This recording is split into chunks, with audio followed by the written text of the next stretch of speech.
folks. It's Sharif with the Last Stand podcast. Sorry it's been so long in between takes, but like I said, I don't do this for a living. I do this as a hobby. So today I have a really exciting guest.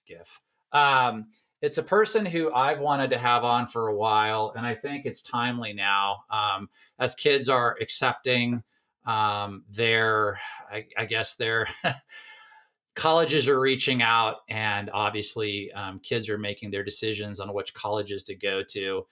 There's a lot that has changed, if you will, in terms of what COVID has done to kids vying to get into colleges. So this year's juniors are going to have some interesting hurdles, as well as sophomores this year if they move into their junior year. So there's a lot going on. So today I have Cyndy Gifford Palermo. Cyndy I'm going to go into a few things about her because she is what I call the knucklehead whisperer. And I'll share with you why I call her the knucklehead whisperer. But Cyndy has a BA in English from San Diego State University. She's a homegrown kid. She was raised in Pleasant Hill, went to Sequoia, I believe, going back to my good old days. She has a teaching credential from St. Mary's and is a college and career consulting certificate from UC Riverside. She works as the college and career counselor at Orinda Academy in the Bay Area and teaches SAT and ACT prep courses. She also has an independent college consulting business. So look her up at Cyndy. That's CYNDYS College Knowledge. So Cyndy's College Knowledge on Instagram. She works with many local students, helping them build a reasonable college list, brainstorms, edits essays, and makes it through the application process with as little stress as humanly possible. So Cyndy, welcome. Thank you so much for inviting me, and I'm really honored to be here. I love it. I love having you here. It's a perfect time of year to have this conversation. It's a little bit late from the standpoint of kids that are choosing what schools to go to, but it's never too late for those kids that are on deck thinking about where they want to go to college in the future. Exactly. So let me start with this, and it'll be an ongoing topic that we bring and we interlace into our conversation. So, for those of you who don't know my child is Lucy DeJohnny. Lucy is currently at Boise State University. At the end of her sophomore year, Lucy's grades were fine. They weren't great. Her GPA was probably high twos, low threes. And her mother and I were like, Lucy, this probably isn't going to get you into the schools that you've been dreaming about. So I don't know where Cyndy came into the fray, but Lucy comes home, and I will tell you, I think Lucy's seeing some of her senior counterparts graduate that were good friends, lit a fire under Lucy. And Lucy was like, oh my God, like people are basically going off to college, and I don't want to be stuck behind, and I'm afraid, and this and that. So she finds Cyndy, and all of a sudden Cyndy goes, listen, like, yeah, your GPA needs some work, but all is not lost. And so all of a sudden there was this gigantic reform that went on with Lucy in terms of getting on top of homework, increasing her GPA. She took the SAT and didn't do all that great. She did probably average, and then decided to take the ACT. And her first time was good, wasn't great. And Cyndy all of a sudden helped navigate my kid, who was destined for God knows what, to go to Boise State. And frankly, I think she was pretty much 9 for 9 for every school that she applied to. So it's a great story. I think it's a wonderful conversation to have today about if you have a kid who's struggling but wants to go to college, if you have parents who are like, I don't have the kind of money that Lori Laughlin has to buy myself into a school. My kid doesn't crew or doesn't fence. My kid just doesn't know what they want to do in life. Or is the essay a bigger deal? Or is it standardized testing like SATs and ACTs? Is it the essay? Why is it so hard for kids to get into UCs and now CSUs? Like, somebody help, Calgon, take me away. So I wanted to share with you the personal connection, but really wanted first let's roll back. So, Cyndy, help the people out there in a paragraph or two understand, like, what is your sweet spot when it comes to helping kids get into schools? I think that probably the best thing I do for kids is just give them information. I just filter through everything. The information's out there, but a lot of it's in my head. And I feel like whatever I can do to get what's in my head in the hands of people who can use the information and make informed decisions about what they're facing and the application process and what schools are a good fit for what they're looking for and et cetera. I just feel like my sweet spot is getting information in the hands of people who can use it. Because, I have 3 kids. Okay, I can get those 3 into college, no problem. But and have for 2 of them. But I think just helping as many kids as I can, just getting the word out there and trying to get involved. I love my job. I love being a mentor. It's a great thing to be able to be a mentor to young people, and I love it. And Nice. I feel really good about what I do. No, that's awesome. And the cool part, again, going back to Lucy, the cool part is that for you parents who are trying to have conversations with your kids, and I'm not here to, I mean, I don't have like a deep personal connection with Cyndy. I mean, I know what Cyndy did for my kid. And then I'm looking at kid. I have a son now who's a sophomore, going to be a junior here in a few more months. And my son's, his eyes are rolling in the back of his head because he's thinking, I got good grades and all that, but like, what are the steps? What's the process? Am I shooting too high in like hoping I can get into UCLA, dad? What are we going to do? So, there's some stress with the younger guys, even though, Mhm. obviously junior year is a big year in terms of like decisions and taking standardized testing. So let me pause and switch gears. So, COVID happens, right? We all know what's going on with COVID. Cyndy, walk me through what COVID has now done to everything. So, standardized testing. Let's I start would there. What Yeah, has COVID done for standardized testing? that's the big one, is that Yeah. standardized testing. So with the widespread cancellations of the SAT and ACT and kids being unable to access those seats to sit, even kids that were wanting to take the test couldn't get in. Right. The UC system initially announced they're going to go test optional. So if you have a score from before the pandemic hit, you want to use it, okay, great. If you don't have a score because you can't get a seat, we're not going to hold it against you. Test optional is what the UC system announced. Well, that didn't hold. They actually moved to a Okay. test blind admissions policy. There was a lawsuit that was brought by students and families with learning disabilities saying that they couldn't get access to the test because of the Lori Laughlin scandal. Kids with extended time or accommodations on the test were not allowed to take the test at any test center. They had to take it at their home school so that it couldn't be, a stand in, somebody that looks like your kid or has a fake ID, flying to Texas to take the test. So that was one of the ways that they were trying to Right. mitigate, the cheating scandal. So since schools weren't offering the Right. test, schools that were shut down, College Park wasn't, Miramani, Camp Lindo, all of our local schools were not offering, and that was pretty widespread across the country. And it was hit or miss depending on where you lived. The UC system decided to go, well, they didn't decide. The court said you have to go test blind. So they went test blind this season, this application cycle for the current graduating Okay. seniors. And the Cal States do whatever the Right. UCs do because the UC system is the big conglomerate that has a lot of power that makes all the decisions. Cal States just followed right along with that and said, we're test blind, which was really terrible for a lot of kids that had a test score that they really liked, that they felt really reflected their abilities, that Cal States and UCs would not take the test. And I think that changed the Okay. game. So here's a question for you. So, and I'm not switching gears out of it because I want to spend some more time here because I think there's a lot of things that have been coming down the pipe, and unfortunately, the way most kids and sadly most parents ingest news is like, you're having a glass of wine and somebody says, "Oh, haven't you heard?" Or if you're a kid, a cup of coffee.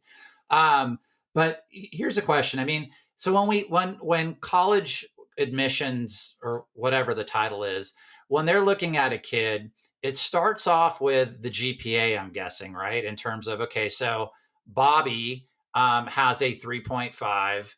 Bobby has an SAT of this and an ACT of that, or one or the other, if not both. And then Bobby has an essay. I mean, how much weight did standardized testing, in your opinion, have in terms of colleges considering you for their school? I thought standardized testing can be a good metric to verify the GPA. So Okay. if you have a 4.3 GPA, you would expect that kid to have a high test score, and those things can verify one another. And that was one way, an easy metric for colleges to compare kids from schools, from different schools, compare a kid from De La Salle to a kid from College Park. Um, Yep. so I felt it was an easy metric to verify the GPA. I also felt it was a good metric for someone that maybe wasn't as focused in high school and didn't have as high of a GPA. You could drive up your test score and say, look, I have the ability to do well. I have the academic ability to do well. So if you didn't perform well in high school for whatever reason, the test score was something that you could say, look, I have potential here. Um, I do feel like it's a good move in terms of equity and inclusion. I feel like SAT and ACT scores, the best thing they measure is your parents' income, really. Because if you're smart, you get your kid a tutor. Okay. I make, You said you okay, know, you said this before. Walk me through yeah. this. So you said so yeah, walk me through that a little bit. Well, you can raise your score. You can raise your SAT or ACT score if you don't just go in blind and you take a prep course, which you can take for $1,000 a pop, or you can pay for a private tutor at 500, 50 bucks to $150 an hour. You pay for a private tutor, your score will go up. You can learn the test no matter what your math level ability is, no matter what your reading level ability is. You can learn how to use a semicolon and a comma and what a good topic sentence is and how to do basic math or what we taught Lucy like Right. 4 years of high school math in a summer. Um, so proud of that girl. Right. um, she can grind out, and she did. She ground it out. She realized, I have some holes here and I need to figure this out. And she figured it out and she just ground it out. And, if a kid's willing to put the time in or a parent's willing to invest, you're willing to throw money at this issue, you can raise a kid's test score. And I know it because I do it, right? I can do 3 or 4 lessons with a kid and see 150 point jump in their SAT score. So I feel like it's a good move in terms of trying for equity and inclusion for all. But I do feel like the announcement mid COVID is kind of like changing the rules mid game, like, oh, you ran to first base before. Well, Yeah. now we need you to run to third.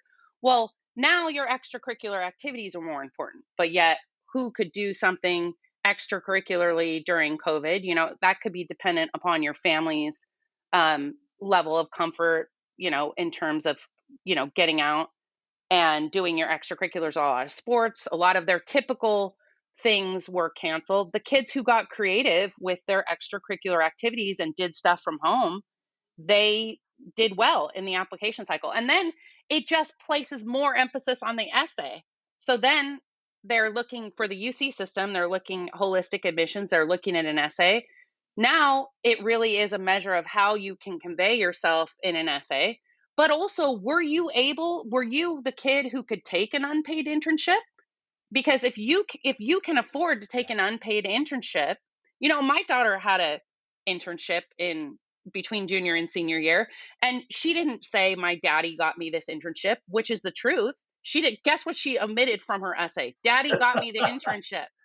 She didn't Right. say daddy got me the internship. She said I worked at the San Francisco Public Defender's Office and they sent me in during jury selection, and I sat in the back of the classroom, and the prosecutor didn't know that I was working for the defense and thought I was a student taking notes and had no idea I was feeding my notes to an attorney. And she wrote that, and that's real impressive in a college essay. What she didn't say was, my Right. dad was personal friends with somebody who got me in, and that's how I got in. And I, Sure. Sure. my Sure. parents supported me in terms of buying my BART ticket to and from the city every single day of the summer. versus somebody else who doesn't have that and they're working at McDonald's to help their parents pay the rent. Well, that essay isn't as sparkly, you know? So I don't know that you can Yeah. take So let's class. let's pause. Yeah, I'm going off a Right, deep end. right. And let's pause Rein on me that back for a in. second because I want to spend. Yeah, no, I wanted to spend some more time on the COVID component because I do want to hit on inequities, right? Like, I mean, there's a boatload of inequities. Obviously, the admissions people at schools, they're not lame. I mean, they get it, right? That when they're reading stuff, right? I'm sure they're putting two and two together. But again, I want to spend some more time on that. So, walk me through. So we're talking about CSU and UCs, which is all California focused in terms of what COVID did to standardized testing. Standardized testing. What I mean, are other states following suit? Has most other states also said, due to COVID, we're not going to we're going to throw this out? Well, the UCs and CSUs have said test blind, meaning even if you have a test score and you love it, they won't look at it. Right. Most out of state schools have decided we're going to be test optional. Okay. A whole bunch of schools recently announced, like Washington State said, from now on we're not taking the test. So they've decided test blind. A lot of schools have followed that way because they feel it'll increase their applicant pool. Most of the high end schools, like you're talking about the Ivy League, Stanford, even I think Colorado State right now is saying test optional. So, meaning if you have a test and you feel like it reflects your ability, we'll look at it. If you have a test and you feel like it doesn't reflect your ability or you don't want to bother taking it or test prepping it for it or whatever, then it's no big deal. We'll look at other factors. So, do you think if you're a parent listening to this podcast right now, and you do, and your kid has chosen a school where it says test optional, um, would your recommendation be to take it or would your recommendation be to not take it? Because I can think, like, in my mind, just because I'm an evil bugger, I might sit back and say, hey, Lucy, or Yusuf, you're not a great test taker. I would not take this test, even though your Hmm. GPA is okay, right? Like, that might hurt you. So if you do take it and you bomb, I don't want this to hurt your chances of getting admitted. I mean, what are your Well, thoughts on that? you can take the okay. Well, it depends on the kid. Yeah. So you can take the test and bomb and not submit your scores. You can still Okay. say, I want to go test optional. So that's always an option. I would say what you should do is you should take a practice SAT or ACT. First of all, you should look at what the differences between the tests are because Yep. some kids have a clear preference for one test over the other. Lucy, case in point, ACT was her ACT. test all the way. Yep. Alfonso, my son, SAT all the way. Like he was so much higher Yep. on the SAT than ACT. So pick the test that plays to your strengths, which is easily found. You know, you can look online about the two different tests, or if you're really into it, you can print out a practice test of each online, take them at home, time yourself, grade yourself, see what score you get. Based on those scores, you look up all this stuff is public information. You can look up freshman admitted profile Notre Dame, freshman admitted profile Colorado State, and you can look at the mid 50% of who is admitted. It's like from the 25th percentile to the 75th percentile, there's like a range. So it'll say, like, at this school, our average Yep. applicant has between, a 1250 and a 1350, or a 1400 and a 1500. Okay. So you can look there and Okay. you can see where your starting score is. And if you're applying, if your starting score is 1100 and the average test score of an applicant there is 1400, maybe it's not worth taking the test. Maybe that it's not that you can't Right. study your way up 300 points, you can. But would it benefit you to start a passion project, have an internship, take a DVC class? How wisely should you spend your time? What's the best investment of your time? I feel like these kids, their time is valuable, just like our time is valuable. So it's like, what do you want to spend your time Yeah. on? Yep. If you can do well on the test, it definitely can help you. But it definitely, if you can't do Right. it, then don't bother. Then do something else that shows your knowledge and your capability. Okay. So I'm a parent. I'm going to make a fictitious kid because I got one kid in school and one kid that does well on taking tests. So I have a kid who's kind of middle of the road. 3.0, not a great test taker. So I'm going to say, hey, fictitious child, let's not worry about taking the test. So now with COVID, my son's a sophomore. Do you think standardized testing is going to be brought into? Do you think it's going to be test optional moving forward for everybody? Do you think Yes. it's going to come Yes. back? So you do think No. it's going to be test optional? No, I think it's dying. I think the test is gonna die. I think schools are gonna be test optional. The test is dying. The tests are dying out for sure. Because what's happened with the test optional admissions is schools, colleges got exactly what they wanted. What Yep. they got was a record number of applicants. So if they were test optional, you know how many kids in our area have over a 4.0? Hundreds, Yeah. thousands of Right. kids in our area have above a 4.0. So all these kids with above a 4.0 said, "Hey, you know what? Test optional. My test score sucks, but if I go test optional, I have a shot at Stanford. I have a shot at Notre Dame. I have a Right. shot at Northwestern. You know, I have a shot at these schools. I'm going to shoot my shot." And sure enough, they did. You know, Yep. and what did that do? You'd think if you read the headlines, you're like, "Oh, this is so great. This is giving power to families and kids. This test optional is so great." No, it's not. All it's done is shift the focus and raise the bar in terms of extracurricular activity. So now it's not okay for your kid just to be a soccer player or just to be an interact club at school. You know, now they got to run something or they got to have an internship or they got to take DVC Right. classes. They got to make themselves a standout in multiple other arenas now that they don't have this. So I think test optional. Yeah. Why would the schools bring the test back? They got what they wanted. Now the Right. acceptance rate of the Ivy League has dropped down to 3%, 4%. They're normally like 7 to 10%, 7 to 12%, depending on which Ivy. This year, with test optional admissions, they got so many Yep. applications that it fell to 3%. And it didn't matter. The kid that I had that had a 1580 on the SAT, the kid who was my highest performer on the SAT, didn't crack an Ivy, didn't get into Stanford, right? Wow. Didn't matter. Didn't get into USC, Yeah. the kid with a 1580. So it didn't Right. even matter because there were so many applicants that they could hand pick who they wanted. So, you know, they could build a That's more, amazing. but which was great. I mean, it's great because you're getting a more diverse applicant pool. You're getting kids from areas that don't normally apply to these schools to apply. And I believe in like a diversity of thought. And you Yep. want your kids to be with kids from different areas and different Sure. states and et cetera. But yeah, it really gave the power to the schools. I don't think the test is coming Okay. back. So you and I, yeah. So you and I talked on our pre-call. So there was two things that we chatted about. So the first thing, just so that it can segue us into the next component.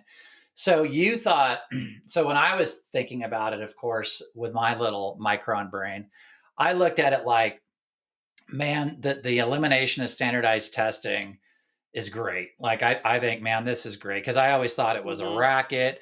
I Yeah, thought if you weren't a good totally test is. taker, yeah, I thought nothing but negative. But then when you and I started talking, I kind of got a sense like you were a little bit more concerned with it going away due to COVID. And so, do you want to explain that theory a bit?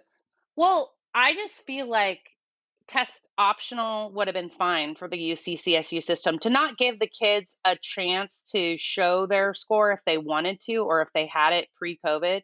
I feel like it's wrong. You know, if you tell a kid in 10th grade, you know, that you're going to take the test and then they do it and they get the score and then suddenly they can't show it, I feel like that's changing the Right. rules mid cycle. I didn't like that. But I Right. do think that it's a good move in terms of equity and inclusion. But now what's the focus? Now it's like you didn't start a nonprofit your sophomore year. No UCLA for you, you know?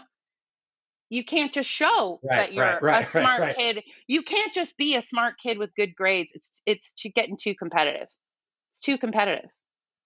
Yeah. So now you have to be some So the sparkling other thing that standout you, in some other way. I know we're going to get to that in a second. I know you're Yeah. dying to talk about that, and I want you to talk about it. So I want to segue out of COVID with this thought. So you and I were chatting on the pre-call that you felt like there was going to be another racket where each university might create their own style of standardized testing. Walk me Totally. through your thoughts on that. Well, initially the UC system, when when the chancellor, or yeah, I guess the chancellor was the one who wanted to move to test optional admissions. I mean, there was some talk of it pre-COVID, right? And they had like some committee, and a committee of faculty said, "Don't do it. Don't go to test optional. Don't go to test blind admissions." I really think the UC chancellor adopted test optional admissions against what her faculty wanted, and she's I thought she's the UC system's thinking we want a cut of the college board pie. The college board's making, a bazillion dollars with the test. They get you coming and going. They charge you for the test materials. They charge you to take the test. They charge you to send the test scores. So I think the UC system was looking, they had announced, we're looking at developing our own tests. We're going to go test optional for a couple years. The lawsuit moved them test blind. Then they were like, we're developing our own test. Now the recent thing is, oh, that's going to take too long. So now we're looking at adapting something called the Smarter Balance test, which I had to look at. I didn't even know what the heck it was, and I had to go through and like take a Smarter Balance test. It's the same thing. It's just it's standardized. It's still a standardized test. It's not, maybe smarter balance, but Right. still I could tell you I can learn that test and I can teach kids through that test just the same way I did the last one. It's not really changing any things and making it Right. more equitable or inclusive. It's just changing which test you're going to take. So I don't know. The UCs are up in the air for class of 2025. They're saying, "We don't know. We're going to wait and see how this goes." They're going to enroll this next year, right, with the freshmen. They're going to move those kids through 4 years and see how it works out. I feel like they're going to have a fine time. They're going to be fine. They're going to have kids that come and do well and graduate in 4, because the GPA in high school is a great indicator of success in college, but Okay. So, last question tied to COVID for you is that if you're a parent of a kid, I'm guessing if you're the parent of a kid who's currently a junior about to be a senior, I'm guessing they've either already taken the SAT or ACT, or they know that the college that they are applying to is going to be test optional. So they've either oh chosen to take it gosh. or not take it. That's a huge assumption on your part. They don't Okay. know. Okay. Okay. No, no, no. Junior parents. Okay, first of all, junior parents are more clueless than junior children. I should say that. Like, I don't think junior parents know anything, and it is remarkable to me what people don't know. So Okay. I would not make that assumption that they know. I would tell listeners, hey, if your kids developed a college list, go to their admissions page and find out what their test policy is. Find out if And your that was the kid, question. Yep. yeah, find out for yourself if the That was school the is test question, is optional that or if not. you're a parent. Right. So my question was going to be, if you're a parent and your child has put together a list of schools, like my son's got his schools, right? He's got his top three, and then he's got, we haven't even talked anything past his top three, which is what I'm going to be leaning on you to do. But he's got his top three, and then he's going to have to go. We'll have to go onto the websites to find out like what the criteria is, right? If it's test optional or not. And Well, my and son, again, following. and Go if ahead. it's Sorry. going to change, if it's going to Right. change, I already told, I talked to Yusuf last week, and I kind of went through his schools, but I don't know if it's going to change. Right. So, Right. like, he's only in 10th grade. They're only making tentative announcements for next fall. So, Right. we don't know what it's going to be. Yep. So, but I So would say to that's now. parents, look, find out. Find out, look at the schools that your kid is looking at.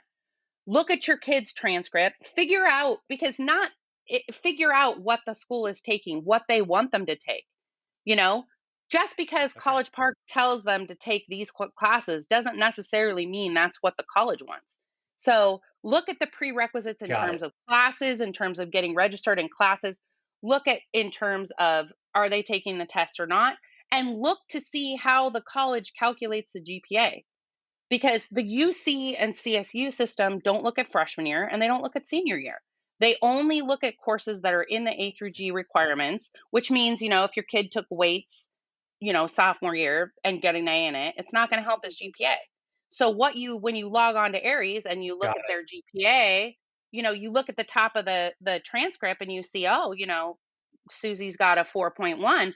Well, if you throw out freshman year and you throw out PE, she may not have a 4.1. So you got to figure out also what Yeah. GPA is the college looking at. And then you got to figure out, like, how can I make my kid a standout? Like, how is my kid going to be a standout in a sea of applicants, you know, out there? How are they going to be unique? Okay. So I don't make the kind of money that could go out and get a Cyndy Palermo to help me out, right? So the parents like, well, where do I go? I mean, this knowledge is great, and thank you to Cherie for having a podcast to have this lady put a fire underneath my rear end. But like, where would I go to get that? I mean, does the high schools have somebody there to help them, give them the kind of information that you've got, or not really? Yeah. Oh, sure. I mean, I think every high school has a college and career counselor. The poor guy at College Park, Mr. Walters, David Walters, is a good guy. Shout out David Walters. Hey, He's a David. good. Hey, David. He's a great guy. Um, but he doesn't. He's kind of a newbie. He doesn't have a lot of years of experience. I really respect him in the way that he responds to kids' emails and inquiries and stuff, and the way he tries to help kids. But he's overwhelmed. That guy's got way too many people to really give them the advice. You really have to kind of be the squeaky wheel, and um, you have to ask for help. And honestly, a lot of the kids look to older kids who've been through the process to help them. Um, so I would say that. I mean, Which you can just be really have I to. can tell you, yeah. Yeah, I was going to say, which can be a good thing and a bad thing. I can't tell you through the years how much bad info Lucy walked through the front door with, Yeah, where she yeah. would look at like acceptance. Yeah, she's like, Dad, Harvard's acceptance rate is like 50%. And I'm like, yeah, Huh. Lucy, that's not, I don't think you're No, reading it's that not. right. No. No. So, No. all right. I think So parents, just to help you understand, in terms of COVID and standardized testing and what have you, get a list put together, take a look at what the schools are requesting for the list of schools that your kid has put together, find out about what their requirements are going to be, and just stay adamant and stay focused on those websites, right? In mhm. terms of educating yourself. And again, if you are lucky and you don't have an inundated college counselor at your local high school, talk to one at least to get a better understanding on certain websites that could be helpful. But again, it's going to be on you to really focus in on those schools that your Well, child is looking at. and I would say it's on the kid. It's not on the True. parent. You're True. not applying to college. Make them do the legwork. Yep. Have them find out the information. I would also caution parents. Here's a little side note that I wish I could do in my own house. Put limitations on when you're going to talk about college stuff, because it can be really overwhelming for the kids. They can feel really overwhelmed and they can feel like it's the only thing you talk about ever in your house. So, Yeah. decide, Yep. Sunday nights are going to be the night we have the college conversation once a week. But other than Sunday nights or Sundays and Wednesdays or whatever it is that you guys decide, it can really inundate your whole life. And I don't, like you said, I don't want the kids to throw away the 4 years of high school. You only get to be a kid once. You don't want to Right. throw away your high school experience just prepping for college the whole time. So you want them to Right. enjoy high school as So well. Let them be a kid. so perfect segue. So we talked a little bit. So now we can move past COVID in terms of what the impact has been on getting into colleges and what's changed due to COVID. So I think moving forward, we've always known that standardized testing and a GPA were, I mean, at least I did, right? I always knew that Mhm. those were sort of the two main things that would get you into colleges. And now we've moved into essays and then the extracurricular stuff, right? So Mhm. when I say that, so I'm gonna make essay last. I want to focus in on the standout extracurricular stuff. So Mhm. one thing that you educated me on was that you do have kids who are some kids are they're after school they're going and they're working a job to put food on the table for their families. I mean, not everybody's Mhm. got it easy, if you will, and so they're breadwinners, right, to their families. And so Right. there's that component, which also plays into potentially how you fill out an essay. But like Mhm. when I look at both of my kids, I mean, my daughter typically had a job in the summertime. We really didn't want her to work too much during the school year because we wanted her to focus in on her grades. But I look at my son and you figure between the time in school, the time that he's got doing homework, because homework's not, a 1 hour thing Mm-mm. anymore. It takes a No. lot of time. He plays basketball. My daughter swam. They kind of have year-round sports in theory. By the time Mhm. they get home as a parent, and maybe I'm just a bad parent, but I just can't imagine they could take on anything extra like volunteering at a food bank or starting a Mhm. nonprofit or whatever. Like, Mhm. how do these kids find the time now with the amount of competitiveness of trying to get into schools? I would say I'm thinking of, like, the 3, like, top kids that I work with this year, they didn't sleep very much. Yeah. That's what I can say about that. They didn't sleep very much. They were constantly hustling. They have a schedule that rivals my own, which is 2 packed. Um, Right. but they I don't know what to say. I mean, so I've had these 3 kids that were so driven and focused on what they wanted, and they were gonna make it happen for themselves. And so they, um, deeply threw themselves into many things. I think playing basketball is great. I think swimming's great. I think having a job is great. Even if it's a job at your round table pizza or being a nanny or babysitter, I think all of those things are great. They show that you can have time management. But I think like Right. the really stellar things that colleges love is like working with a professor. I had somebody who was co-published in a scientific journal, was like the fourth author on a scientific journal. People who worked in labs over the summer, but like really showed a focused interest in their field of study. People that started organizations. One girl started like an online tutoring thing during COVID, recruited like almost 50 kids. They all did an hour or two, all 50 of those kids did an hour or two of tutoring for elementary school kids to kind of take pressure off parents with the homework load.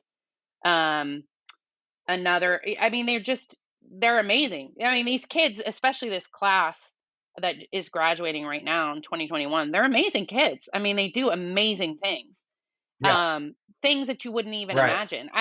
I would just say if you're going to do the same thing as everybody else, like if you're going to play, trumpet in the marching band, be the best that you can possibly be at whatever it is that there's no golden ticket. Like people go, "What is the one thing that I should be doing to get into Stanford?" Well, I don't really know because a lot of things will get you in. But whatever it is that you're doing, be passionate about it. If you can show a focused interest in your field, if your activity is something normal or something like basketball, be the number one in your state or have a national award in whatever it is that you're passionate and love to do. Um, Otherwise, if you're not, either do that, be the best at like a normal activity, or be like somebody who's doing something that's totally unique, totally like different than anybody else. Make yourself a standout in that way, where you're working on a passion project that's totally unique that no one else is doing. And that I'm glad you said that because I guess I could go one of two ways based on what you just said. So here's a quick story that I always keep in the back of my mind when I look at my children. So I knew a family who have three amazing kids.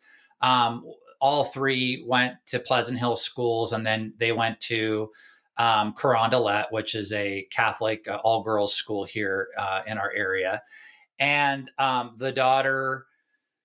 the the daughter had a 4 point something. I mean, it was a crazy number, and she had a really high SAT score. And if I know her family, she wrote an amazing essay. And I think she did do something pretty selfless in terms of working for a nonprofit or doing something amazing. And so she was really shooting for a UC school.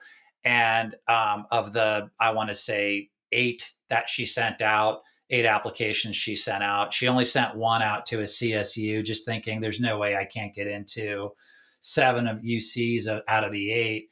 And she didn't get into any of them. She got into the San Mhm. Diego State, and her comment to her father, and I think about this story every day in other modes of my life outside of kids getting Mhm. into college. But her father was pretty proud of her when she decided to choose San Diego State. And she looked at her father and she goes, had I known 4 years ago when I was busting my ass to get Mhm. into a UC school that I would be here at San Diego State, I think I would have taken a bit of a breather and not have killed myself for Mhm. the for the last 48 months. Mhm. And I remember hearing that, and you're saying it over and over again, which is like, be a kid, work Mhm. hard, be the best Mhm. that you can be. That's not different advice than what our parents have been giving us ever since the Mm-mm. beginning of time. But just because you do all this stuff doesn't mean you're going to get into your dream school. And No. so keep that in the back of your head, is that don't get so, both parents and children, don't get so wrapped around the axle on this stuff, because guess what? I mean, you might get into a UC that you just don't find to be sexy. And the way things are going, you might not find yourself going to a sexy CSU. And we're going to talk about other options here in a bit. But I think it's important for parents to realize that, just because you do all this stuff and you start the next Amazon.com doesn't guarantee you admittance into one of these schools. No. The UCs especially, it's just such a mixed bag. I mean, the UCs could be their own podcast, right, of their own. Yep. Um, Don't get me started. yeah, don't get me going on the UC school. So it's one application, the personal insight questions the kids write for the UCs, the activity descriptions, the grade reporting, it's the same thing. Berkeley sees the same thing as UC Riverside, as UC San Diego, as UCLA, as Davis. They all see the same thing. It's beyond me why kids I have kids hit all of them. They get accepted to all of them, which is great, and then they have their choice.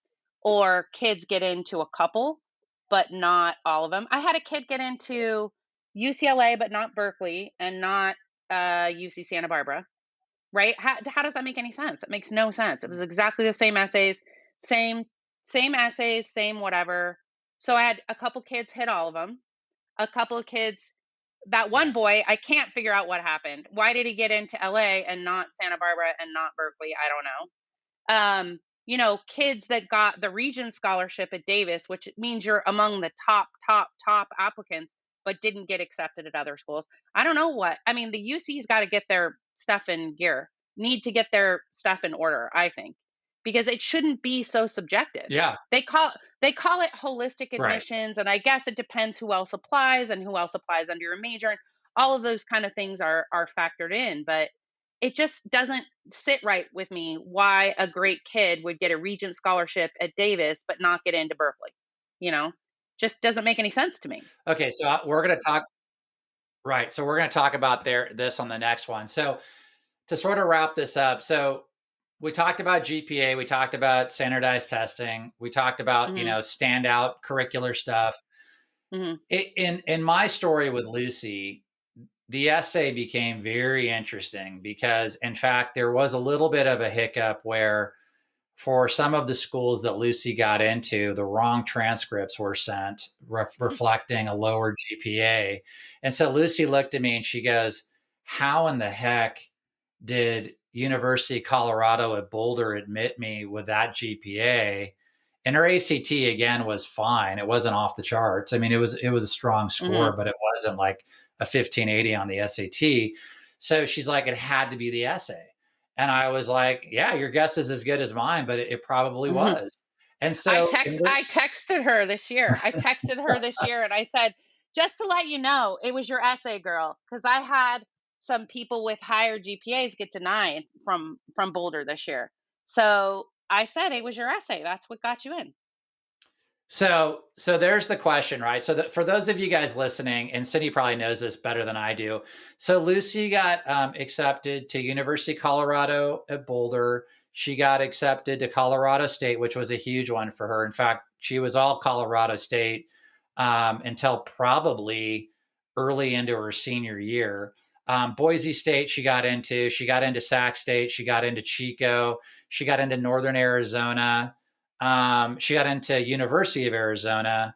What am I missing, Cindy? Did I miss one there? Arizona State? No, I can't remember. It's I been don't a think she while. went. It's been a Yeah, hot so minute. she got into everyone that she applied for, and I want to say, yeah, I mean Boise. It was pretty much Colorado State or Boise or bust. And again, Lucy's GPA was lower threes. ACTs was average to a bit above average. But it sounds like the essay nailed it. So I want you to talk about people writing essays, and I know a bunch of friends who wrote essays about, I played on the football team or I swam on the swimming team and I was team captain, and your yawn couldn't have been any bigger. Not no Hmm. disrespect to those kids that are writing that, but what are some missteps people take in writing the essays in terms of topic matters or subject matters? And what are some things that some parents and kids should be thinking about as they're wrapping their heads around the essays? Because it sounds like the essay is going to get a little bit more weight given to it now that standardized testing might be Hmm. optional. Right. And there's also like an extracurricular activity section where the kid can describe what their extracurricular activities are, how many hours a week, how many weeks a year. I think that's also something that they kind of look at too. I also think that they look at like the major and all that kind of stuff, like major and Sure. preparation for the major. But yeah, the essay in terms of missteps, I would say choosing a common topic. Writing about a parent's divorce. It's a very common topic. Um, your essay just fades into the background, right? It just fades into wallpaper. If you choose the same topic as 250 other essays, then it just fades in the background. So parents divorce, death of a grandparent, or the first time a kid's dealt with death, it's a huge issue, right? Kids like who lose a grandparent at 15, it completely changes their worldview. And it makes sense that they would pick that to write about because it's like the biggest thing that ever happened to them. Boring. Don't do it. Don't like, you got to stay away from the cliche topics. You want to try to pick something that's a unique topic and that's unique to you and that kind of tells your stories. Don't write about a sport, which is such a bummer, right? Because kids invest so much time in their sport and it's so important to them and it's what they spend the most of their time on during, if a kid's playing a sport, they're practicing 2 hours a day, traveling to away games, strength training, weight training, that kind of stuff, the discipline of sports. But all those essays end up reading the same. They all end up reading like what I learned on the field, what I learned on the court, what I learned in the pool, hard work, teamwork, determination, they are all just kind of the same. So I would say the first thing that when you're writing an essay is kind of figure out what's important to you, what it is that you want to say about yourself before you decide what you're going to write about. Decide what is it that you want to convey to the reader, right? Like I want the reader to know I finish what I start, or that I have this compassion and empathy, or I'm a social justice warrior, or I want them to know about my cultural identity and how important that it's been to grow up like in a Filipino culture, or how important my church is to me, or whatever it is. So whatever it is that is important, what are your values? I ask the kids like, what are your values? What do you want to convey? So you pick like your top values or what things you want to say about yourself. Then you figure out an essay topic that can act as a vehicle to convey what you want to say about yourself or what your values are to the admissions office. And trying to pick something Okay, unique. so hold on a second. So walk me through what are the top, I don't know, give me three. Give me the top three essays that you had a chance to look over and read where you're like, holy cow, man, like this really encapsulates everything that I've been recommending you to do. Give me a top, like, give me a top. Obviously, we don't want to name names of Um, people, whatever, but just give me some topics. so one was, I would say, like one of the best essays I've ever worked on or helped a kid edit was, the kid wrote about his love for antiquing, and I thought was a pretty unique topic, being a 17-year-old kid like loving to Yeah. go antiquing. I'm like, what are you, a little old man, or like, taking Benjamin your 40. Buttons. Yeah. Yeah, great date, to go antiquing. Well, he talked about antiquing and how he would wander up and down the aisles and he'd pick up these things, and then he made this realization that the reason that he was antiquing is he had this trying to connect to history, trying to connect to the past, trying to, and that only by connecting to the past could he change the future. And he, of course, was applying under a history major. And so it really worked because it was a unique topic. No 17-year-old boy writes about antiquing, no 17-year-old boy. And he was really Nope. able to convey vulnerability, he was able to convey passion, he was able to talk about like a political campaign that he had worked on where he knocked door to door, and he was able to tie it all back to antiquing. He was able to talk about his favorite teacher and his AP US history class and how it had changed his perspective on American history, and how he realized that the only way that he could be a part of change in the future was to understand the past. And that was his realization of why he went antiquing, was making a connection to these past things. And I thought that was a cool essay, and it was like a little, it came full Yeah. circle, pretty unique, really different. That was a really great one. I had a kid write about falling, like there was a stick sticking up out of the ground when he was a kid, and his older brothers and his friends said, he said, "What's the stick? Why is that there?" And they said, "Why don't you find out?" Well, he pulls a stick out, and these bees that are, wasps in the ground come out and sting him. And it was his first foray into, like, he, looking back on it, he realized that like his intellectual curiosity sometimes got him into trouble, but he had to follow it to the end no matter what, you know? And then he talked about like Wow. wiring some stuff in robotics and like setting the fire alarm off in the house, like almost burning the house down with his robotics. Just all of the trouble, that the good trouble that his intellectual curiosity pushed him down as a kid. And so his value that he was really trying to highlight was his intellectual curiosity really came across. And it was really sweet at the end where he talked about how grateful he was to have his family and how supportive they were of his intellectual curiosity. And, when he liked robotics, they would dump, wires and circuits and batteries and buying him books and dragging him to the library and such so that he could follow his intellectual curiosity to the very end. I think that was a great essay of the year. I think that was a really good one. Um, oh gosh, top 3 of all No, time? those are two. Those are 2 good No, no, ones. those Like, are great. those are Those, good ones, yeah. yeah, those are amazing. And I think what's good for parents to hear in that one is that, you have a couple of examples of where the kids have kind of tied into like what they want to pursue in terms of a major.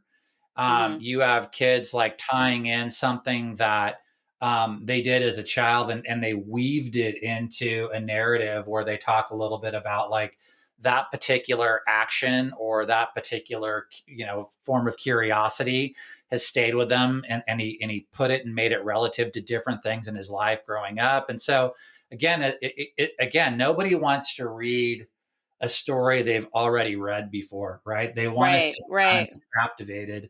And it tells you a lot about the kid when the kid can actually capture your attention.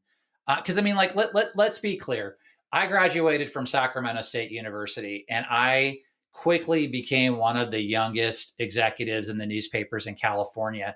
And I can't tell you enough how hard Sac State tried to get me to come up all the time to talk to their journalism department and then to talk to their business department. And I was a comm studies major with a media emphasis. And so they always wanted to come back. And in fact, they had my picture up on a bulletin board saying like, this is what our alumni is currently doing. I mean, they want to have kids that come through their university that goes on to do great things because they want Mhm, to use that as a recruiting tool. So one of the mhm, biggest I'm guessing one of the biggest things that an admission officer has is that we want you to go after the next Steve Jobs or Bill Gates or whomever, because Mhm. that's going to be a recruiting tool for us moving forward.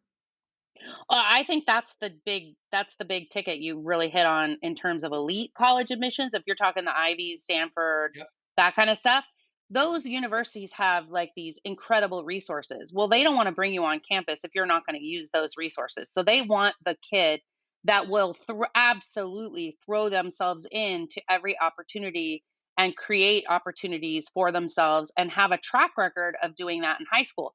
Because if you have a track record of doing that in high school, you're going to be the kid that if we let you into Yale, you're going to do that same thing here. And you're going to be the next Steve Jobs and Yeah. you're going to, have a building with your name on it down the line for sure. Right. Right. I'd also go with All right. you So, you can I'd also wait just yeah. like real quick is say, Sac State, San Diego State, where you and I graduated from, not the most elite in terms of college Yeah. admissions. And yet, look at us. We're so successful. And Right. so that's like the thing with the Right. kids. I just want to say where you go isn't who you are. You can be successful. You do I feel like you really do need a college degree. I don't know that, 20 years from now you're going to be able to support yourself without one. I really think that college is the new high school. You really Yeah. should, if you can, go to college, but I don't know that it matters if you go to Yale.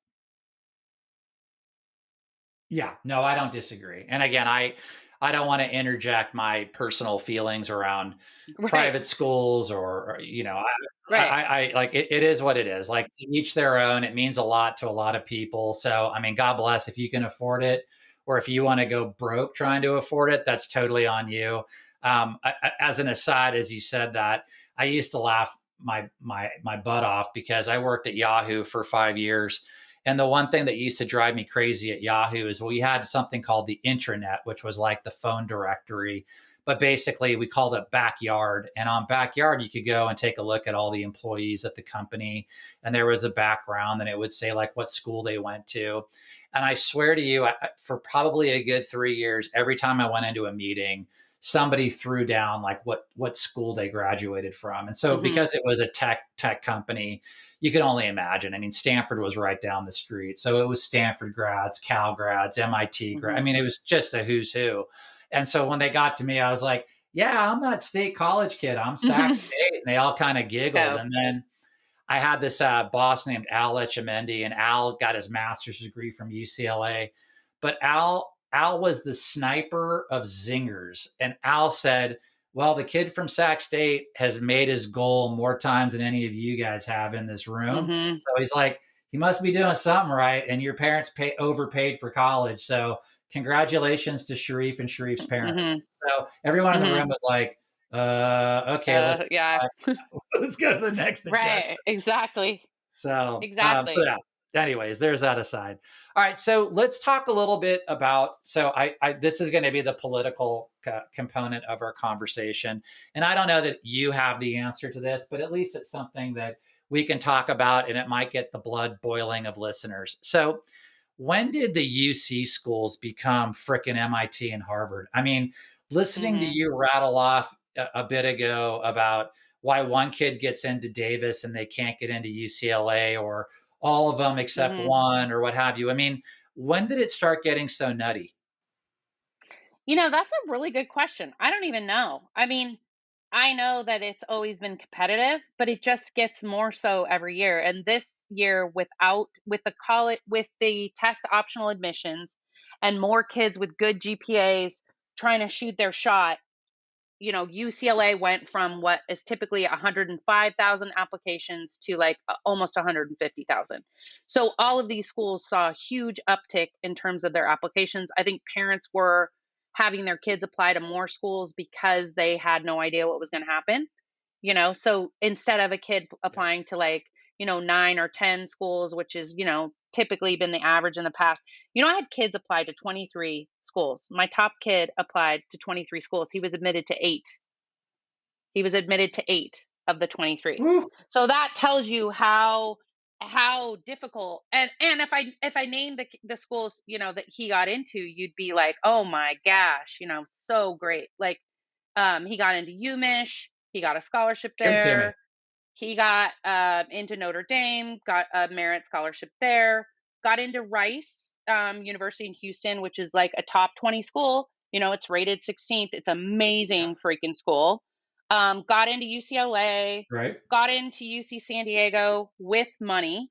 You know, he got the Regent Scholarship at UC San Diego, got waitlisted at Berkeley. Try to figure that one out. I don't know what happened there, but whatever. I didn't think Berkeley was a good fit for him anyway, but I don't know why he got waitlisted at Berkeley. Got into UW, direct admit into his engineering major, which is like almost impossible at UW. You don't really get directly admitted into engineering, which is awesome. Got a little money thrown at him there. Got into San Diego State, you know, with an invitation to the Honors College. Got into SLO, same thing, you know. But I just, you know, I don't know. I don't What know were the what ones that these he did? What were the ones he didn't get? Yeah, what were the ones he didn't get into though, MIT, Cyndy? Like, what are some of the the names? Ivies, Duke. Um, he's waitlisted a couple places. Um, but yeah, basically the Ivy League. No, no knock knock into the Ivy League. No crack in the Ivies. No Stanford. No MIT. No Duke. So kind of crazy. It's just That's the crazy because Lori yeah, Lori Laughlin universities. yeah. USC, University of Spoiled Children. Um, well, that's what I always told Lucy is that I told Lucy, I go, I have no side door, Lucy. There's only the front door, and the front door you get in with hard work and you know, and determination. You gotta put the pedal to the metal and raise the GPA and raise the test scores. And the only way you're gonna get in is the front door. So there's no side door for you, front door only.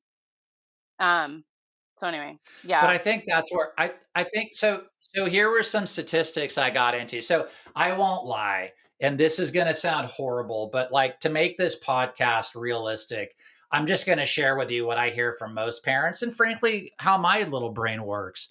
So most people will tell you the reason why the UCs are so hard to get into now is that they're all about out of state and they're all about international kids because they can jack up tuition costs, if you will. So I went online, of course, because we have this amazing thing called the internet. And I started like looking for doing web searches for information around admittance and tuition, what have you. So in an article, and I'll post this on the site, in an article that was actually written by NBC News in December of 2019, the state of California spent $18.5 billion of our tax dollars on higher education. Now that does include that will include like community colleges and what have you in there. That's a huge number. Now, here's the part that most people are going to be kind of questioning, if you will. The one thing that was interesting is that of all of our California kids, 80% that go to UC schools are from California. I thought that number would be way down. I thought it would be closer to like 50% or 40%. So basically, Hmm. 80% of the UC schools are made up of California kids, and the remaining 20, I'm guessing, are international or out of state. Now, Hmm. the part that's interesting is that in 20,000, or sorry, 20,000, in 2008, essentially what ended up happening was that the UCs only had 59% of California kids going to their schools. And so in about a year, they were able to raise it by 21 percentage points to get it up to 80%. So in 2008, that was the year of reckoning, where government officials were like, this isn't working. We got to Hmm. get more of California kids into those schools. But I guess the question becomes, you can start if I were a college, if I were a UC guy and I was diabolical and I was trying to figure out a way to get more money because I have to make my budget and I have Hmm. all this pressure to get in California kids, I guess what I would start to do is jack up my tuition because that's a great way to feather out the kids that can't afford to go to a UC. Because I can tell you when I went to Sac State, it wasn't very expensive. I can't remember what the number was, but I'm guessing my beer bill was higher than my tuition costs. So Probably. yeah. So, I mean, I guess the question just becomes, so for those of you out there that think that UCs are all about international and out of state kids, it definitely looks like the numbers don't support that argument. It could just be the fact that there's only so many seats and there's so many kids that are applying for those seats. Do you agree or disagree with that, Cyndy? I agree with that, but I would also say I agree that it's a competitiveness in terms of the UC system is not large enough and doesn't have enough seats, and that those schools are kind of landlocked. Like, if you go to UCLA, there's no place for UCLA to expand. Why can't UCLA take more students? Well, they just don't have the land to expand. Really, the only UC that can expand because they have the land is UC Merced. If you really do want to get a UC degree, you should look at Merced. It may be out there in Cowtown, but there's two stem cell research labs in California. One's at Stanford, one's at Merced. So Merced, I think that the value of Yeah. a education is going to go up in the next 10 years. They're a new school, they're going to go up. They're definitely growing. I do think that the UC schools have done a good job with the transfer guarantee agreements that they're doing with community colleges, where they're committing to bring community colleges into UC campuses. I think that's been a good thing. But I would say that the UCs have balanced their budget. They have in their budget, they need a certain number of international and out of state students in order to balance their budget. So I don't know. That's what I would So say. that's fair enough. Like, yeah. And then, yeah, no, it's fair. And again, I just wanted to dispel the rumor because I kept searching for a number that I thought was more what I had in my head, which is more like 40 or 50% of California. Because I'm thinking to myself, we're paying a ton of taxes to support universities that are basically telling our kids to go pound salt. And Mhm. because they're greedy, they're accepting out of state and international kids that carry a much larger tuition tag. So why not do it? And so again, I was happy to see 80%. The one thing that you shared with me on our pre-call that I thought was pretty interesting was out of the kids that try to go that are here going to you in California, the one state that makes it almost impossible for kids to get admittance into was Texas. Mhm. Walk me through that. That was Yeah. interesting. Yeah. Well, I just think Texas schools are probably doing what California schools need to be doing. They're prioritizing Texas kids. So it's really hard for California kids to get into Texas, like UT Austin, the flagship Yeah. school in Texas, Texas A&M, pretty popular campus. It's really hard for California kids to get into Texas schools. You got to be a pretty exceptional California kid to get in because they prioritize. You can have a lower GPA coming from a Texas high school, getting into Texas A&M. They expect a much higher GPA from a California student applying for the same major at the same school. And it's the same for us, really, because Cal Poly SLO, they'll admit somebody from Colorado into engineering with a 3.6, and our California kids can't get in with less than like a 3.3 or a 4.3 GPA. So we just have like a different threshold number. Okay. That's Yeah. So I insane. think I every know. parent listening to that just yeah, just drove off the side of the road listening to that. And again, I keep coming back to this, and it's just because I'm just not smart enough to know this. But I mean, at some point, you wonder when there'll be a conversation with state lawmakers or the governor or something that just says, "Yeah, this can't work anymore. Like you're using Mhm. our dime to fund a business that's working against our kids. Like that makes no sense that a 3.6 from Colorado bumps out a kid who's at a 4.2 and has Mhm. satisfied every requirement and then some. And Mhm. again, it's frustrating, and you wonder. I'm sure every parent and every person that wants the best for their kid or the best for kids in general, like when does the rubber meet the road when you're able to take this type of stuff to lawmakers and start driving for change? That's a really good question because it feels so random to parents. They're like, my kid's a good kid. They have good grades in high school. Why isn't it like when we went to school where you applied to two schools, you got into both? You took the SAT one time. We didn't study for the SAT. I didn't study for the SAT. Yeah. I took it one time. I don't even know what my score was. Whatever it was good enough. I just needed a score to apply. Applied to two schools, got into both, picked one, showed up without touring it, had a great time. It's just Yep. a different world. These kids with you have really exceptional kids that have above 4.0s are getting denied from all the schools that they apply to. And I think just I don't know where the rubber meets the road. I don't know how we collectively say enough is enough, and we want our kids to be having access to good quality higher education, you know? Don't know. I'd say knowledge is Okay, power so to you parents. so I you would help me. say, sorry, I didn't mean to interrupt you. No, go ahead. Sorry. I would just say knowledge is No, power, no. and when you're building your college list, you better find out. You can find out. All this stuff is on the World Wide Web. Google freshman admission data, UCLA. See if your kid is in the range. Just because they're in the range in terms of GPA doesn't mean they're going to get in. And you Right, need right. to look, the UCs, at least the UCs are transparent in terms of what they look at. If you Google the 14 points of comprehensive review, you can see what they're looking at.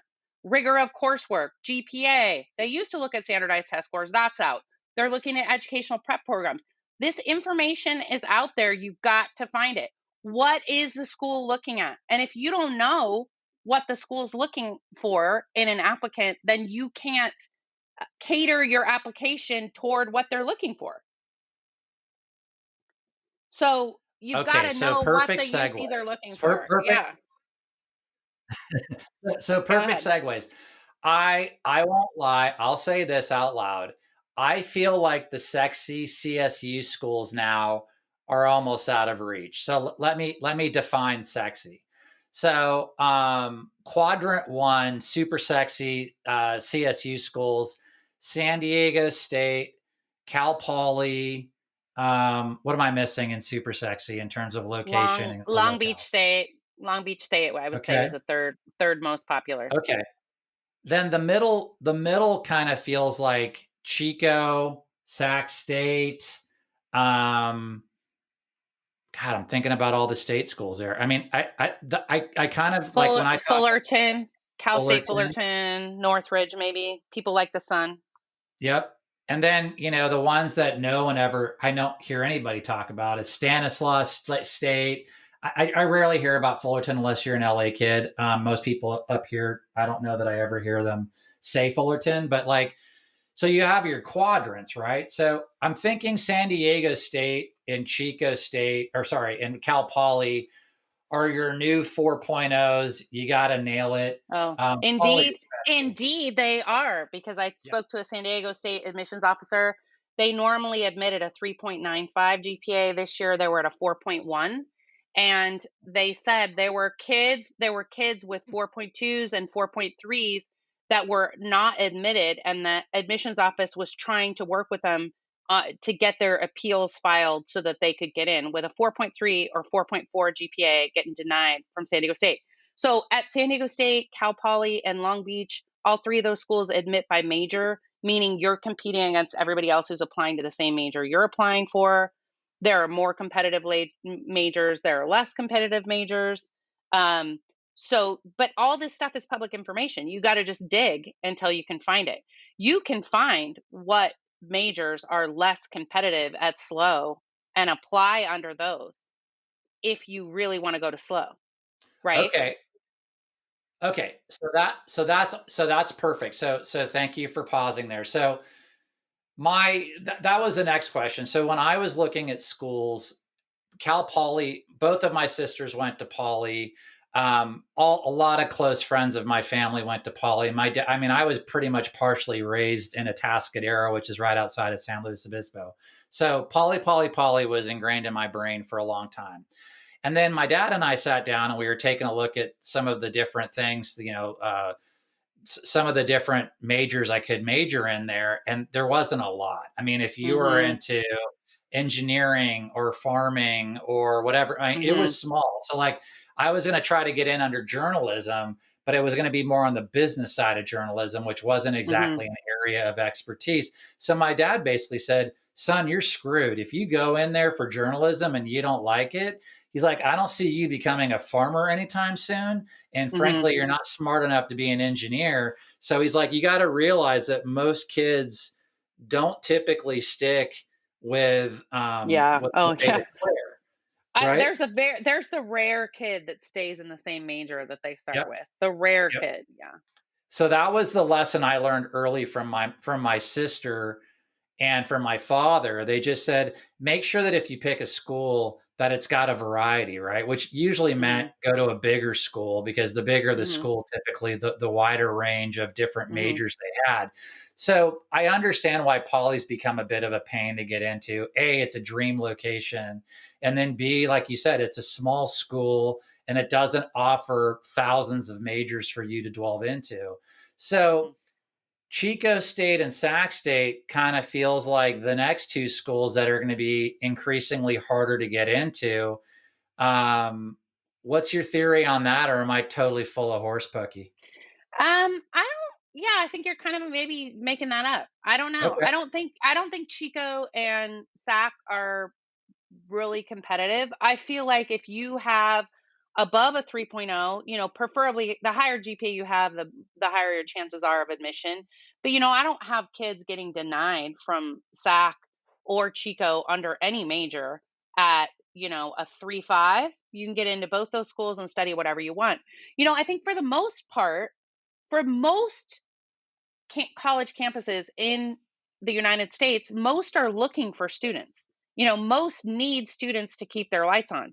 If you're a good student and you have Right. above a 3.0, you can get into college. And trust me, I had a couple, well, not many, but a handful of kids with less than 3.0s that still got into college. You just got to build your list. You may be not getting into SLO or San Diego State with, a Right. 2.8, but there are colleges that you can go to with a 2.8. I don't recommend it. I would say if you don't have a 3.0, Right. I'd say 3.0 is kind of the cutoff. But yeah, I mean, Sonoma State is a great school. And I've been really happy. My son's a freshman there. It has like, I don't know, some ridiculous acceptance rate of like 90% or something. 90% of all applicants are admitted. And it actually has space. It's a redirect campus for the CSU system. So if they have a qualified candidate that Mhm. didn't get in, let's say a qualified candidate applied to San Diego State and SLO and didn't get into those two campuses, the CSU system will contact the kid and say, would you like your application redirected to one of these other campuses that we do have space at? Because we do see that you're a qualified candidate and you're ready for college. Would you like to be considered at X, Y, and Z, wherever we have space that year? Humboldt, Sonoma, Right. whatever the redirect campuses are of the year that you can get into a Cal State school, which is, I told you in the pre call that I make my living spending rich people's kids to college. And yet all my three kids will go to my kids will go to the Cal State system. My daughter's at San Diego State, my son's at Sonoma, Yeah. and Ava she'll either go to a state school or a WUI school. But you know, Right. I just feel like it's the cheapest thing as a California resident from our area. It really makes a lot of sense. We are in the income bracket that you make too much money to really qualify for much in terms of financial aid, but really not quite enough money to pay everything outright for your kid for the most part, especially if you have more than one kid in college at the same time. Um, so I think the Cal State system is where it's at. I think the Cal State system, I think kids build up in their minds the UC system. The UC system is a big research based system. If your kid is not interested in research, if your kid wants to be a teacher, they don't Mhm. need to go to Stanford. My daughter wants to be a teacher, the little Right. one. She doesn't need to go to Stanford or Right. Notre Dame to be a teacher. Right. Right. She can go to SAC. Right. She can go to Sonoma. She can go to San Diego State. She can go to any Cal State and be a teacher. Cal States are designed to teach their undergraduates for a reasonable price. UCs are gigantic schools that are research based institutions that their secondary goal is teaching their undergraduates. They're mostly research based Yeah. institutions. It's not that you can't go there and have a great experience as an undergraduate, you can. But do you want to go to UCSB where your intro to psychology class is 1,200 kids? And if you're not there 30 minutes early, Yep. you don't even get a seat in the auditorium where your teacher is teaching. You have to go to the satellite room where your teacher is pumped up on a screen and you're not even in the same space as your teacher because your class is so impacted. I don't know. It's not the college experience I want my kids to have. Nope. Not at all. All right. So Exactly. you hit on a couple of things that I yeah, you hit on a couple of things that I thought was important. So I'm just going to do a recap because I'm sure everyone's like, okay, where are we on this, Sharif? So we talked about GPA being important, of course. Standardized testing, we threw over the shoulder. Essays are big. I frankly kind of put in the extracurricular and the essay almost in the same bucket, even though they don't Mhm. need to be. But a good story is a good story. And so I think that they can be intertwined somehow. But having a cool extracurricular is part of it, even if you have no time in the day and you're willing to sleep on 2 hours of rest. Essay is a big deal. So we talked about UCs. You've kind of given your 2 cents on UCs. We've talked about the fact that it's a total crapshoot. Mhm. CSUs are a great option. You talked about websites that will share with you information on what's important. There is a lot of scenarios, and I know you kind of interlaced it in your answers, but is there are colleges in general, so take it out of UCs and CSUs or put it in that bucket if you want, but do you think schools are focused on quotas where they're like, okay, we need to find 5 kids from this zip code, we then need to see like how many of those 5 are Hispanic, Arab, Jewish, Black, and then state.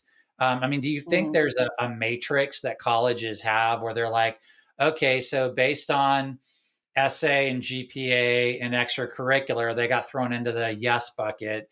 And then from there, there's another sort that goes by zip code, race, and state. It depends, is what I would say about that. I think it depends on the college. The UCs won't, they don't factor race in admissions, Okay. so not a factor. I think the highly elite colleges like Stanford, they absolutely have the free range to hand pick who they want and who they don't want. They have so many qualified applicants that a lot of it does feel random, and a lot of it is like, okay, we need a tuba player in the band, you know, we need someone Right. who's a Latino woman in computer science or whatever. I do think colleges Yeah. go through what's, oh shoot, what's that process called? Gleaning, sorting, something at the end, refining. Basically, they Yeah. sort them in yes, Extortion. no. Yeah, exactly. They sort them in yes and no's, and then they have to kind of glean again. Oh, it's called sculpting. That's what it's called. It's called sculpting. It's called sculpting the class. So they go through and they go, "Oh, well, we took too many women and not enough men, and we need to hone that out, or we didn't take anybody from Wyoming." And a lot of colleges, especially private colleges and out-of-state colleges, want to put on their admissions page, "We enroll from all 50 states and we enroll from X number of countries around the world." They want to say that have a diverse application pool. So a kid in California applying to MIT is is like in a bigger, more competitive pool than a kid applying to MIT from like Wyoming or Nebraska. So definitely Okay. where you come from can help you get in. But I also tell kids, don't worry about it because you can't control that you grew up in Martinez and you went to Pleasant Hill, or you went to, Pleasant Hill schools, you graduated from College Park. You can't control that your parents put you in Carondelet and De La Salle versus Clayton Valley Charter or versus Ignacio or whatever. Those are things you can't control as a kid. Just Right. control what you can control and don't worry that you're whatever race or whatever you are, you are. And Yeah. so don't worry about that too much. Right. Just control what you can control. And I think the reason for that, right, is that I think in some ways, I think it's human nature, sadly, that when a kid doesn't make it into the school of their dreams, the parents start rabbit holing on like what they could have done better, or they probably chose somebody based on their race or whatever it is. And so it's just helping people understand that there really isn't a whole lot of rhyme or reason. I mean, I think in some schools we can say they don't do that, but who really knows? Um, Mhm. but again, I think for those parents that rabbit hole, or those kids that rabbit hole on the whys and the why nots, it's just not healthy. No, it's not healthy. I think the healthiest thing that you can do as a kid in the application process is build a realistic list and make sure that your grades and your test scores, or not test scores if you're going test optional, or your activities or whatever, make sure you're picking schools that are a good fit for you. That if class size is important to you, that you're not applying to something, that has a ginormous class size. If you're looking for Greek life, guess what? You can't rush if there's no Greek system at the school you've accepted to. So making sure that what you want is at the schools you're looking at. make sure that you fit what they're looking for, and um, realize that you can be successful almost anywhere you go. It's what you make it. Yeah. All right. So I guess this is probably something that's based on your experience, kind of a little tongue in cheek, I guess, to some degree. But I mean, when and we talked about this a little bit over text when we were preparing for the call today. So, if I have an eighth grader or if I have a freshman in high school, and my experience at a public school just isn't going as well as I thought it would go, and I want to transfer them or enroll them if I were an eighth grader into a charter school or a private school, does that give the kid a leg up in terms of getting into their dream school? So take finances out for a second, right? I mean, money is money. So like if the if the parent's willing to pay an absorbent amount Mhm. of money to get into a private school, that doesn't matter where you go to school, at least in my mind. Mhm. But I mean, do colleges look at a private school in a better light, or a charter school in a better light than that of a public school? Well, that's a loaded question. It depends on the college. Okay. So I would say that every admissions office has what's called the school profile, and your school or the school that you're looking to enroll your student in for high school, private or public, you can access a school profile. It should be posted on the school's website, and colleges have access to that information. Colleges know that De La Salle is a more rigorous coursework than College Park High School. I mean, they know that. Hmm. They know what APs are offered, what extracurriculars are offered at each school, whether the school has a robotics team or a mathletes team or whatever it is. I mean, college is pretty, and the UC system especially knows California high schools pretty well. And I mean, they like Yeah. know Mr. Fawn. The admissions officer at UCSB knows Mr. Fawn, and that Mr. Fawn is when he taught calculus, was notoriously hard to get an A in. He knew, the guy who was reading the applications Right. knew that And that was Mr. the case. So they know. I would say Now, your, who's Mr. Fawn, Cindy? oh, he's amazing. He's one of the best teachers my kids Uh, have ever had. Koa Fawn from In College what Park High school? In what School. school did he teach? College Park There High you go. All School. right. College Park High School. Let's shout out Mr. Fawn. Thank you, Mr. Fawn, for putting up with two of three Palermo children. Don't worry, the next one's on the way. Um, so I think All right. kids are So walk me through that. so kids are compared in context. So there's something for the UC system. It's called eligibility within local context. So you're compared against everyone else in your school. And if you graduate in the top 10% of your class, you get like a little bonus point on your UC application. But I can tell you right now, it's way easier at College Park to graduate in the top 10% of your class than it is at De La Salle. Way easier. So, and Yeah. at Clayton Valley, even more ridiculously, so easy to get over a 4.0 at Clayton Valley, you know? So there is an eligibility within local context where you are compared to everybody else, but also you don't have to be the number one student to go to a highly elite school. You know, the kid, there's De La Salle sending kids this year to Hopkins, to Yale, to Harvey Mudd, to Rice, to huge, huge name, top 20 schools, to Notre Dame, more than one kid to Notre Dame. I feel like they're almost a feeder to the Notre Dame. They got a handful of boys every year, 4 or 5 that get into Notre Dame. That's not the case for College Wow. Park. You know, there were a couple boys that got into Stanford from College Park this year, and but we haven't got a kid from College Park into Stanford I think in over 10 years. So, Right. I don't know what to tell you. I believe in public school. I believe if every parent who's deeply involved in their kids' education, or every great student, if we start pulling our kids out of public school, we're really undermining our entire community. I really believe that people should be sending their kids to public schools. Um, But I've seen the rigor at De La Salle or some of these private schools that if you have an exceptional kid, these kids can rise to the top and jump into these really, really elite schools. But you can do it from College Park too. You can. Right. Right. Okay, so that helps. Now, one question for you.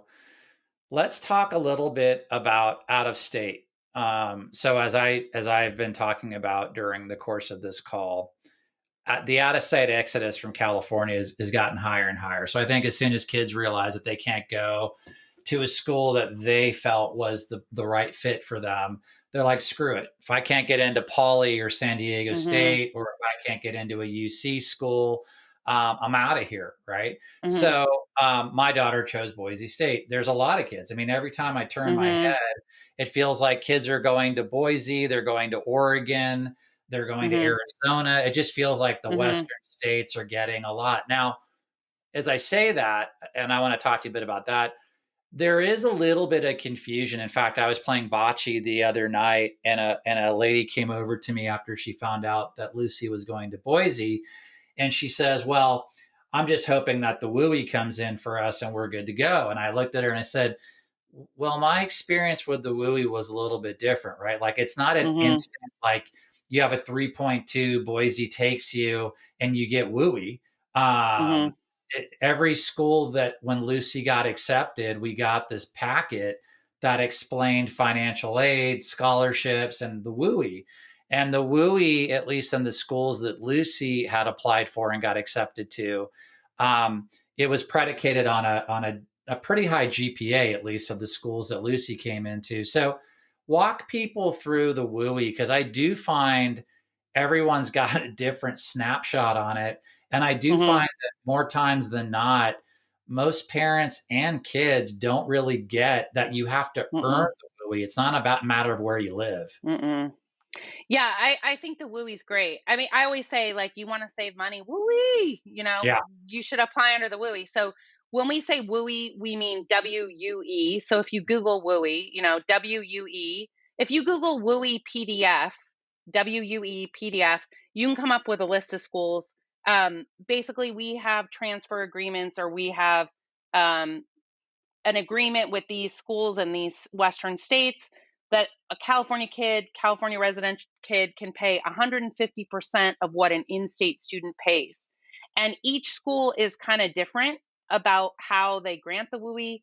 Colorado State, up until this year where they've been test optional, wanted a pretty high GPA and test score to get the WUI. And Boise wants a certain GPA and test score. Arizona State, even this year, wanted a test score for the WUI. To get a WUI, you had to apply under a WUI major. They don't give the WUI on the Tempe campus, which is at Arizona State, the one they want to go to. You have to apply to one of the 3 satellite campuses at Arizona State to get it. You have to apply under what's considered a WUI major. University of Arizona participates in the WUI, but only for 2 majors, and they're like something weird, like mining or something. So for every school, it's a little bit different. You gotta look at the school, and the information's there, and it's on the website. And if it's not on the website, your kid can email the admissions office or the financial aid office and say, "What are the requirements of getting the WUI? What does the WUI get me?" But the WUI's great. Oregon State joined the WUI this last year. I think that was huge for them. They got way more applications because of it. Way more kids from California looking to Oregon State. Oregon State, beautiful school, great school. Um, University of Hawaii Manoa also on the WUI, about $16,000 to have your dorm 2 miles away from Waikiki Beach. You know, it's pretty awesome. It's a pretty awesome thing. But again, the WUI is different, like what you're saying, at every campus. How they sometimes it's only for specific majors, sometimes it's only for specific GPAs. Some schools, even though the kid wants to apply test optional, they're not going to get the WUI unless they have a test score. A lot of scholarship money is Right. still going to be is I from what I understand predicated still on test scores quite a bit depending on the school. So you got to find out what this is like the crucial thing for juniors. Like juniors right now, you should be building your college list and you should be figuring out where you want to apply, even if it's 3 random schools that you like their basketball teams, and you start with those 3 schools and you start researching those schools, you need to find out, what is it going to cost for me to go here? Are they a WUI school? Can I get a discount of tuition? Will I get merit money? What is the likelihood that I will get merit money at this school? Will I pay what they say on the Hmm. website or not? There's a lot of private schools that I would say kids should be applying to that are really pretty generous with merit money. Like even in-state schools like Chapman down in Orange, pretty generous with merit money. It doesn't bring it down to the same price as a UC or a CSU price, but they're pretty generous with merit money. I don't know anybody who goes to Chapman and pays the full price. So you got to find out, you got Yeah. to be doing the research on the front end, because otherwise you're applying to 23 schools and you're just, it's like, throwing your money away because you're paying 75 bucks a school and you've got no idea where the kid's going to get in and where they're not going to get in. You need to know. That's why I hate those stupid YouTube videos with those kids opening up the college acceptances and they jump all around. You dumb knuckle, you should already know. You should already know when you apply what the Yeah. likelihood is of admission. And if you get into a reach school, great, then jump up and down. That was my reach school and I got into it and it was a reach for me. They admit above my grades and test scores. Great, then jump up and down, but only have a couple reach schools on your list. One or two reach schools is plenty on your list. You want mostly target schools, a couple of solid, I know I'm going to get into them schools, and I know I would be ecstatic to go here and I can afford to go here. So balance your list in terms of likelihood of admission. Balance your list to make sure they have, like, if you want to study microbiology or food science, make sure they have the major you want. If you want to go Greek, make sure they have what you want. If you want to be in the sun or the snow or you want to ski, don't go to Long Beach State if you want to ski. Go to Colorado State. So make sure that the school is Right. matching up with what you want. Make sure it's a good fit for you. Um, the one great thing that COVID did was push admissions offices to have these virtual admissions presentations on Zoom. Kids can go on admissions offices and go to just like an admissions, like an info session, just hear about the school. You don't need to fly to Boulder to look at Boulder. You can go to an admission session and find out a lot about the school and talk to the admissions officers who will be reading your application. So those people who come to your school and visit from the colleges, those are the people who are deciding whether you get in or not. Make a good impression. Have your camera Right. on. Ask an intelligent question. Do the research. Know why you're interested in the school. Convey it in the meeting because they'll remember you. They'll remember your application. They'll remember you. You make a connection with them So, as a person, they'll remember so you. this, so that's great. So here's a question. Here's we'll sort of end on this note, but I think it's going to take you a bit to explain this. So if I am right now in this school year, like, if you're a freshman, what would be the things as they're going into the sophomore year? What advice would you give to the parent of a freshman and to a freshman listening to this podcast in terms of colleges? Would it be sit back and relax and know that everything starting next year, everything that you do is under an extreme Mm. spotlight? Or what would your advice be? I would say take the most rigorous courses that you could manage. I would Okay. say, an A in an AP class or an honors class is more impressive than an A in a regular class. But be cautious that you don't overload yourself. Remember, we want you to sit down and have dinner with your family. We want you to sleep at night.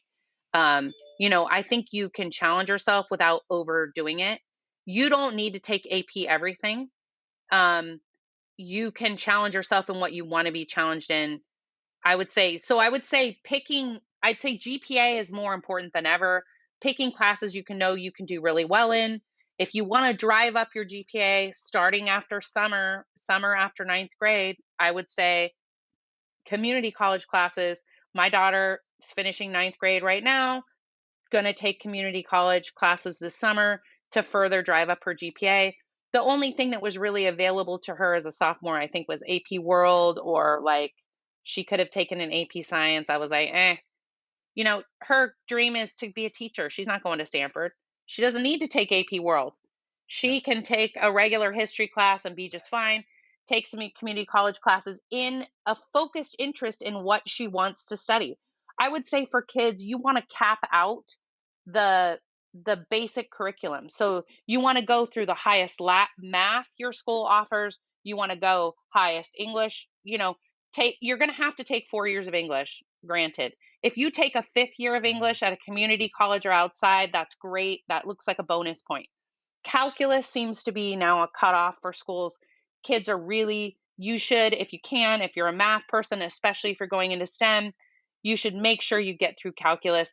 Does that mean you have to take calculus to get into college? No. I would say the majority of my kids did not take calculus this year that I worked with, still got into some great colleges. But if you can get through calculus, that looks good. If you're going into engineering, especially, you need to take AP Physics C, you need to take Calc BC, you need to max out those 5 core classes: math, English, social science, science, foreign language. You need to take those every year.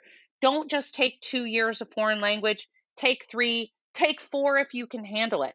4 years of a foreign language looks better than two, right? Getting through Calc BC looks better than getting through only pre Calc.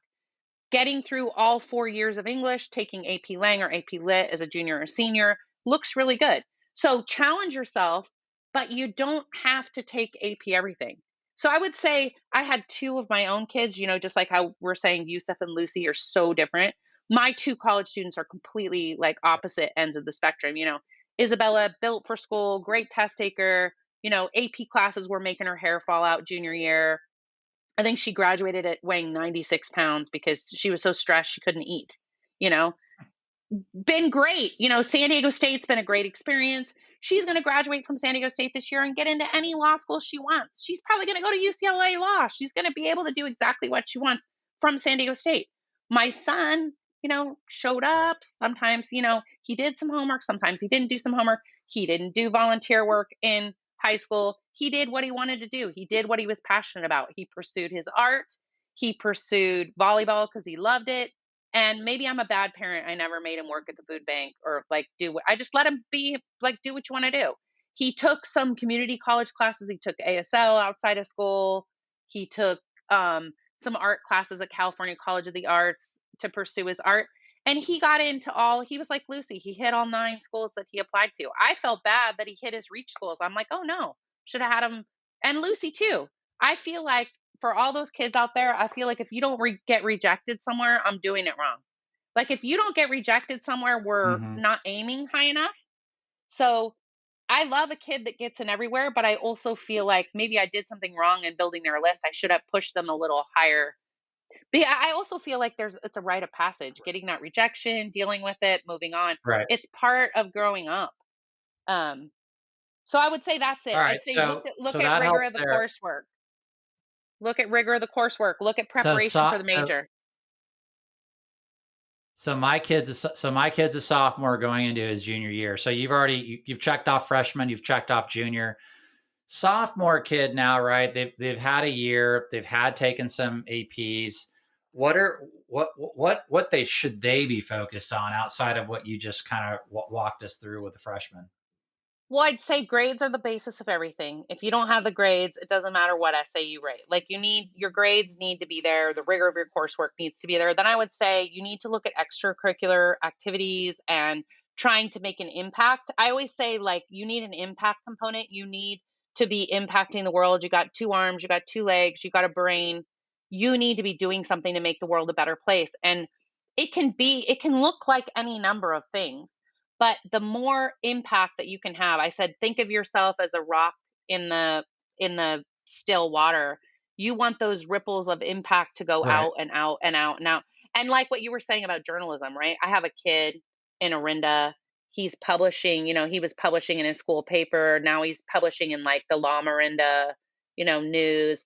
Now he's submitting things to East Bay. Yeah. He's trying to slowly like spread, and the more people that read his writing, it's great that he's going to be editor of the newspaper at his school. But it's even better that he takes it Sure. to the next level. And I would say getting involved in things outside of your high school is great. Being president of your Spanish club at your school is great, but getting involved in outside things like Pleasant Hill Teen Council is a thing. You know, um, JSA, BASTA, Bay Area Student Activists Group. Getting involved in theater outside of school, the productions at your school, but also outside of school, getting involved in things. I would say deep leadership experience all 4 years. They're looking at that number of weeks a year you've dedicated to something, number of hours a week. They're looking for that dedication. And I also think kind of like gearing towards your major. Perfect. Cyndy, so for people who have never heard about you before or your services, here's your Oh, shameful geez. plug. Um, Tell Um, people how they would find you. the best way to find me is at Cindy's College Knowledge on Instagram to private message me. Honestly, I have more clients than I know what to do with, so I don't really want to shamefully plug myself anywhere because I've got more than I can handle. And this year I took on even more because I felt so bad the kids weren't at school and they didn't have access to their high school counselors. And I had so many friends um, that didn't know what they were doing and kids that didn't know what they were doing. And just if I have the time, I'm trying to answer people's questions. So I would say that.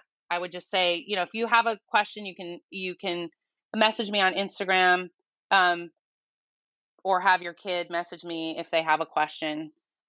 That would be the best way to get a hold of me. And for whatever reason, if you misspell, it's Cindy with a Y, not an I. You can also reach out to the Last Stand podcast, and I can forward any information over to Cindy as well. So if there's that Thank issue, you. but Cindy, it's been a great hour and 45 minutes. Sorry I Oh took my you away from your goodness. family, but it was awesome. I hope people have learned. And again, anybody have any questions or comments? Feel free on social media or on the website to share how you're feeling. Please make sure it's politically correct or not cussing and what have you. And just know that we're here to help you. And Cyndy, thank you. I'm sure there's a lot of parents that had a lot of questions, and I think you did a great job of helping them through it all. Thank you so much, Sharif. I really appreciate you having me. Help me Uh, get the word out. Thank you. Absolutely. Have a great night, Cyndy. Thank you. Okay, bye. Bye bye.